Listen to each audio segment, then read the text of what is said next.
All right, show of hands. Did you know Julius Caesar was a real person? Okay, I didn't know that one. We're at a big tour, and they're talking about Julius Caesar and Cleopatra, a bunch of fake names. And I hit my daughter George, I go, yo, is he a real person? And she looks at me, this tart. Goes, that's a great question for the group, Dad.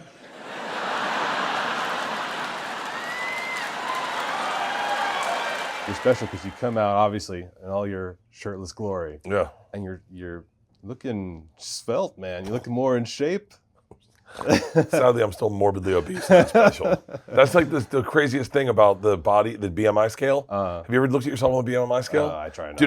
Dude, first time we ever did it was a long time ago on a podcast when Tom and I were fat shaming each other, and we were so morbidly obese. And even at my skinniest, I am morbidly obese. What is the sort of the key for you to stay motivated for that type of thing when you know you have a tour or a special as far as like physical fitness? It's gonna sound so stupid. Yeah. But partying. Like I only work out so I can party. Hey. Like I look at guys who party and don't work out, and it kind of bums me out. And I go, hey man, you're not allowed to do that. Like that's not the way it works. Right. If you're gonna party, like every guy I ever knew, growing up, every dad, if they had beers, they were very active. And that was like the kind of payoff, is that they'd maybe have drinks at night and out, but in the morning they wake you up and we go play basketball over at Harbor Island. Or you go fishing in the morning. Or my dad ran marathons. Like, so I don't know, I just got ingrained in me in that if you're gonna go out and have fun and party, then you gotta pay the tax in the morning. Yeah. And that's, honestly, I mean, I'm still fat and I work out really freaking hard. I mean, I just benched 325 pounds. I heard. Yeah, but still, just doing it so I feel better about myself when I wake up in the morning and I'm like, last night was a long night, but I'm gonna go work out. Yeah. And sort of having all of those elements of your life sort of being able to coexist, where you party, the working hard, the comedy, family, like that to me feels like a pretty balanced, cool balance of life. Like, yeah, I got a canary in the mine, and that's my wife. Right. There's been times where she's been like, all right, let's pull it back. 2 years ago in July, she was like, I think we're gonna pump the brakes on this one. And then I didn't drink for like 3 months, lost 55 pounds. Wow. But my wife's the same person that, like, you know, say I'm not drinking and we're in Italy, and she'll be like, have a glass of wine. Don't be a fool. We're only in Venice once. It's snowing. Let's have a drink, have some champagne. My wife's won't let me be a teetotaler and won't let me be an alcoholic. That's priceless right there. Yeah. And you get a lot of jokes off on her in this special. A lot. What's the process like of like writing these? Do you get them approved before you hit the stage? Does she know? Or are you just kind of like, hey, honey, I'm going to surprise you with this one? And she came in to give me a kiss, and I realized I have not seen this woman in high def in 10 fucking years. I stepped on those glasses, saved my marriage. Here's the deal. No, fuck you. I love her. You know I love her. I do. Hey, if she cheated on me, I'd murder her. That's love, right? Don't worry, I'd kill my daughters too. I'm not gonna be a single parent. No, I just write them. I write them and then I try them. Because you gotta remember, like, I still do stand up the way I did it when I was a kid, where you write the stuff and say it. And if it didn't work with the audience, then you stop doing it. But if it worked with the audience, then you'd figure out the tax on like your family and be like, are you guys cool with this? But you gotta find out if it works first. Right. So I just tried them all. And then she came and saw it a few times. And there was a little bit of a process in this one because I wrote the material on the road and I had told it so much. I was on such an aggressive tour that I kind of lost the smile in it. And so that material specifically, if you can't tell that I am joking, if you think that I'm mean, or if I lose the little, her words, rascal in it, then all of a sudden it's mean jokes about women. But if you know that I'm a loving husband that adores his wife, and that also that's how we feel, that's how guys feel, that's how wives feel, then it's okay. And she, her, my producer, and my director were all like, we just want to make sure we see the smile in it. And so I know we achieved that in the special. So my wife edited it, so. You know it's going to be good. But listen, she edits all my specials, top to bottom. I got to be honest with you, I look at like the first 5 minutes, and then if I like the first 5 minutes, and I watch the whole special, but that first 5 minutes is what I'm really specific about. Streaming is like grabbing their attention right away. And don't leave. Don't go anywhere. Don't go anywhere. I know you have a million options. Don't leave. Don't go anywhere. And what you said in terms of how to retain an audience and thinking about that as whether you're touring or doing the specials, has that changed a lot since you started comedy? Oh, fuck yes. You have no idea. So there used to be a thing, and by the way, I'm talking shit a little bit, but there used to be a thing called a closer. A closer would be something you'd put at the end of your act because you were done. And then Netflix showed up. An audience decided your closer for you. If they were bored, they were done. And it turned out that majority of specials only got about 30 minutes of viewing. I mean, one comic said to me, he goes, I actually can still tell my closer because no one watched the whole special. So I'm still using my closer on the road. And I thought, I had this great closer about ziplining with my wife. It was in Secret Time. And I thought, well, that's like my favorite joke in my whole set. Why would I put it at 48 minutes and have it close out my special? Why wouldn't I put it at 22 minutes so that if you're telling me they're only gonna watch 30 minutes, then I put it at 22 minutes and you've just watched my closer. If you've just watched my closer, then you're gonna watch the rest of the special. We watched Secret Time, we got the notes back from Secret Time, and Netflix was like, your rate of retention was through the roof. Wow. Like people that started your special, 95% of them watched the entire thing, and that had never happened. And literally, they brought us in for a meeting, and they're like, "What did you do?" And I said, I won't say the comics' names, but it was like ... and ... had specials here, and they said no one watched their whole special. So I just put my closer at 22 minutes, and they were like, anyone can dispute whatever you want, but literally Netflix said to me, "Is it cool if we give your special to other comics?" And I was like, "Yeah, tell them what I did." And so for this one, I had a really great joke that I was like, I think it's the phone sex joke. That little chunk was really great. And it's at 4 minutes and 20 seconds, and I'm like, nice. And I knew I had a closer that could go nowhere else but the end. My dog passing away. And so I was like, dude, that belongs at the end. There's no way you're gonna put that at 22 minutes. So I cry, and then all of a sudden I'm like, okay, give me a thing, guys. But yeah. That part was so emotional. I mean, anyone who has any pet, I don't care what it is, but especially a dog. So what happened with that bit was I think I was in Utah, and I was in a place where men are men, you know, like it's not like LA or New York. It's like they're men. The country. They're like men that lift things but don't lift weights. Yeah. Like just strong dudes. And I just on a lark told the story, and I saw dudes crying in the audience, and I was like, well, that's weird. And then I got so much feedback in my stories. They're like, Bert's show was amazing, but that dog story, man, that killed me, man. It was hilarious, and we just put our dog down.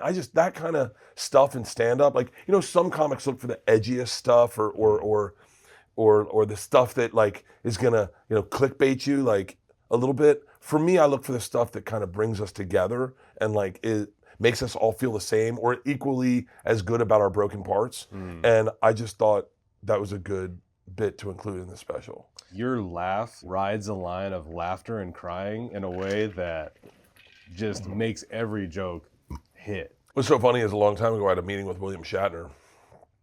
And he said to me, just me and him on a couch like this, and he goes, "Can you cry?" And I said, "Yeah." He goes, "Can I see it?" I said, "Yeah." He goes, "Cry." So I started crying, and then I started giggling because I was like, I'm crying in front of William Shatner. And he was like, I love it. I love it. And when I do cry, if you ever cry as a man, you go into the bathroom because you don't want anyone to see you. If you ever catch a reflection of you crying, you turn into your high school buddies real quick, and you're like, "What are you, a pussy?" And I when I cry, I giggle sometimes. And I've never met your daughters, but I feel like I have after watching this. Everyone has. And multiple specials, really. You know, keep your family in it. And I just wonder, do you see the comedian gene? Like, do you see one of them going towards the family business? I don't, because they've seen how the sausage is made. I mean, you got to remember, like, they know everyone you see trending on Netflix, they call uncle. Like, right. They know. It's different for them. It's different. Like they know them intimately. And so, but they also see like how tough comedy can be on a person and on as an occupation. So I don't think they'd ever get into comedy. I don't think. I mean, I don't know. I wouldn't even want it for them. I mean, I would love to retire and then just manage one of my daughters and fuck. I know I could run. Me and my wife could kill a career. That's what I'm saying. My daughter's best friend, Daisy. That's who I want to make. I want to make a comedian. She's funny as shit. Okay. And she doesn't know she's funny, but that would be a fun one to take. We work with her. Get your jokes up. Me and Whitney wrote an act for Daisy on the road. Me and Whitney Cummings wrote an act for Daisy on the road, and we're like, Daisy, just try stand up. She goes, it's 20,000 people. People don't do stand up for the first time in front of 20,000 people. No, that's a little much. Really. Yeah. You know, the title of the special, Lucky, feels maybe sort of self-explanatory given the life that you lead, at least the life that people see. But what made you want to call your special that? I believe in luck more than I do hard work. I mean, I really sincerely do. I have so many friends. So I had a moment in my career where I had to be resigned to the fact that I may just be a journeyman comic, that I may just be a guy who always does funny bones and improvs, and I was cool with that. I was very cool with that. Like I may never make more than $5,000 on a weekend, and I was resigned to that, but not in a bad way. I was on the road at St. Louis Helium, and we were driving back from radio, and I was shirtless. I'd had a few beers. It's 10 in the morning, of course. Right? And we're driving past a convenience store, and I looked at a guy coming out smoking a cigarette in gym shorts and slides and a wife beater, and he like worked at the convenience store, and I just thought, come on, I wonder what his life's like. And the guy driving me looked at me and he goes, so how much longer can you do this? And I was like, what? And he was like, yeah, man. Like, you think you're going to be like 50 and still doing stand-up? And I was like, wait, are we not allowed to do stand-up at 50? He's like, I mean, doing like clubs and stuff.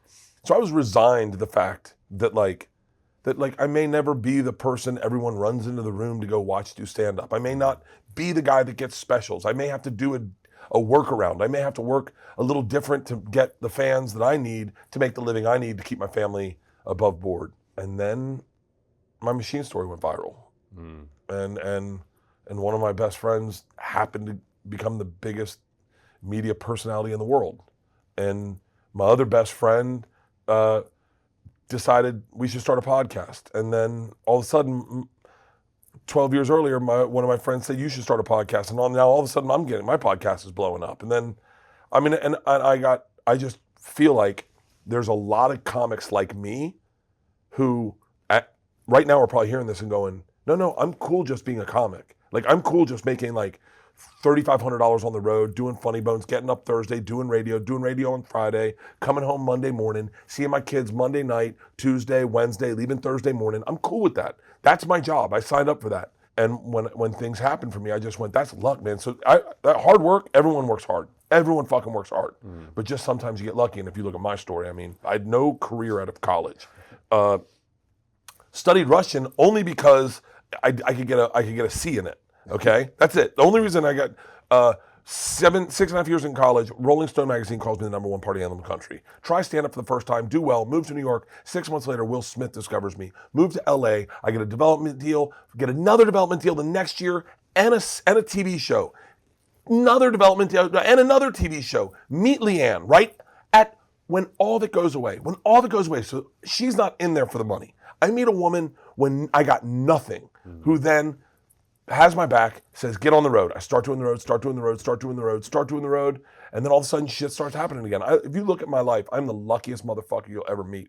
And I also believe that if you identify the luck in your life, like if you just start feeling lucky, like you ever listen to those dudes who are like, man, I can't catch a break. And you're like, stop. Start thinking of all this as luck. Start seeing that, yeah, you're here. Like, what are you talking about, man? I'll tell you a lucky time. I love identifying luck more than hard work. They do an ICM showcase. This is back in the day when like they gave development deals and ICM. This is my second development deal. They do an ICM showcase. First person to go up is a guy named Scott Henry. He opens up first. Not the best spot, but you got to put yourself out there to win or lose. Right. You're never going to know if you don't play the game. Next person they put up is a guy named Earthquake. You know who Earthquake is? Oh, yeah. Okay. No one wants to follow Earthquake. No one wants to follow Earthquake. I would name names, but they know who they are. Think of everyone who is hot in 1998, 1999, Yeah, right? yeah. No, 2001 probably. I mean, everyone that was hot. Guys that hadn't become the biggest comics in the world yet. Yep. And everyone said, I'm not following Earthquake. And they just all walked away from it. And I went, I look at this as an opportunity. They're like, Bert, do you want to go up? And I was like, fuck yeah. So I went up after Earthquake and I had the best set of my life. I've never had a moment like that in Hollywood. I wish everyone got to experience it. As I walked off stage, my agent and my manager walked me out a back door, put me in a car, and they said, do not talk to anyone. Your life just changed tonight. And I got in the car and I went, huh? What? I went in for meetings the next day. I had meetings all day. Now it's like a different issue where you're trying to keep all that stuff going, spinning, whatever. And obviously you have your wife helping you with all of that. But do you think about how to carry that into the future? Do you think forward now, like how you want to continue to grow your empire? You know what's so funny? No. That's good, I guess. I'm actually trying to think how to go backwards a little bit into more fun, creative play. Like I got so overwhelmed in the media company landscape of like brand deals and producing other people's specials and producing other podcasts and building and trying to keep everything, all the plates spinning, that part of me was like, I miss, and Leanne said this to me, we were drinking rosé the other afternoon. And yes, you do. I never say no to a glass of rosé. And she said, I miss the days when you would come up with a promo idea and we would shoot it as a family. Mm. And it was so fun. And that is what I'm trying to get back to, is that fun, the fun in the early part of comedy, the fun in creating stuff, the fun in making stuff. It's like, what's the point of a media company if it's not fun, if you're not having fun at it? Yeah. And it's like, look, there's business, you got ad reads, you got partners you got to live up to, you got to travel and you know, look, I never planned on starting a vodka company when I got into open mics. Right. But then you have a vodka company and then you have investors that you got to, it's like, it's a lot, but I want to bring it back to the fun. And so I think about not building, just keeping it in the fun and then hoping things grow organically from there. Yeah, I mean, that's why you got into comedy, right? To have fun, not to feel like you're going to work. Amen. I think that's why I took time off the road, because I've been touring aggressively for like 25 years, 26 years. Right. I mean, aggressively. The day Georgia was born, 20 years ago, I was on the road just about every week with 1 week off a month for 20 years. Easy. And then I took time off because it's like you're so close to it. You're so close to all of it that I just couldn't I kind of lost the fun. At the end of that special, I had a weird moment where I was like, I think I want to, I had said to Leanne, because we had planned a European tour and we had planned another tour and a summer festival again and another cruise. And I said to Leanne, I go, I think I just want to take a break. Mm-hmm. Like I really just want to I want to find the fun in the playfulness in stand-up, the childishness in stand-up. We're celebrating so hard, I don't see the Amazon guy walk across our yard with another rack of 8 traffic cones. No, it's the third rack I see. That's 24. That's a lot of goddamn traffic cones. My stomach drops. I go to the front door. I go, buddy, there's got to be a mistake. He goes, oh, no mistake. Van's filled with traffic cones. He leaves. Isla comes to the front door and goes, look at all them traffic cones. I go, lose the accent, Bobby Boucher. How many traffic cones did you get? She goes, $2,400 worth. She's like, is that a lot? And I go, bitch, road crews don't use that many traffic cones. A hurricane doesn't need that many fucking traffic cones. On the 5th rack of traffic cones, Amazon guy said to me with a straight face, he goes, you guys opening a Chick-fil-A? At the end of the special, by that point, we've taken so many trips with you through your stories and your ups and downs of just like that last ending story with your dog and everything. But there's an emotional core to this special that I don't think I've seen in some of your previous ones. Yeah. But what's one thing you would want people to take away from this after watching it that maybe they get to know more about not only you but maybe even themselves? My one takeaway is like, sometimes with having a family, you're so in the weeds at times that you can't really enjoy the minutia, like the little stuff, the little stuff that one day you'll laugh about. And I think that's what my special is those things that drive you nuts in the moment, those things where you act like an idiot in the moment with your family and your wife's pissed that you ordered 64 traffic cones and she's really upset because now she knows she has to return them. Those are the stories that you will tell at dinner 20 years from now and laugh hysterically about. So try to enjoy those chaotic, hectic moments as a family now, because you will be sharing them 20 years from now. Like those moments of like when your daughter says, you know, Isla is a really fascinating fucking kid. And she's the kind of kid that'll turn a movie off before the bad ending starts. She goes, don't you just leave it there? Like I remember one time we were watching a sunset and I go, this is beautiful. And she goes, let's go. I go, what? She goes, do you want to see it get black or do you want to just leave it as it is at its best? And I went, Jesus, you and Kurt Cobain, let's walk. Georgia is a complicated kid. She is me, and they called her Bert in a skirt. And Isla was a wild woman. We were not sure we'd get her to 18.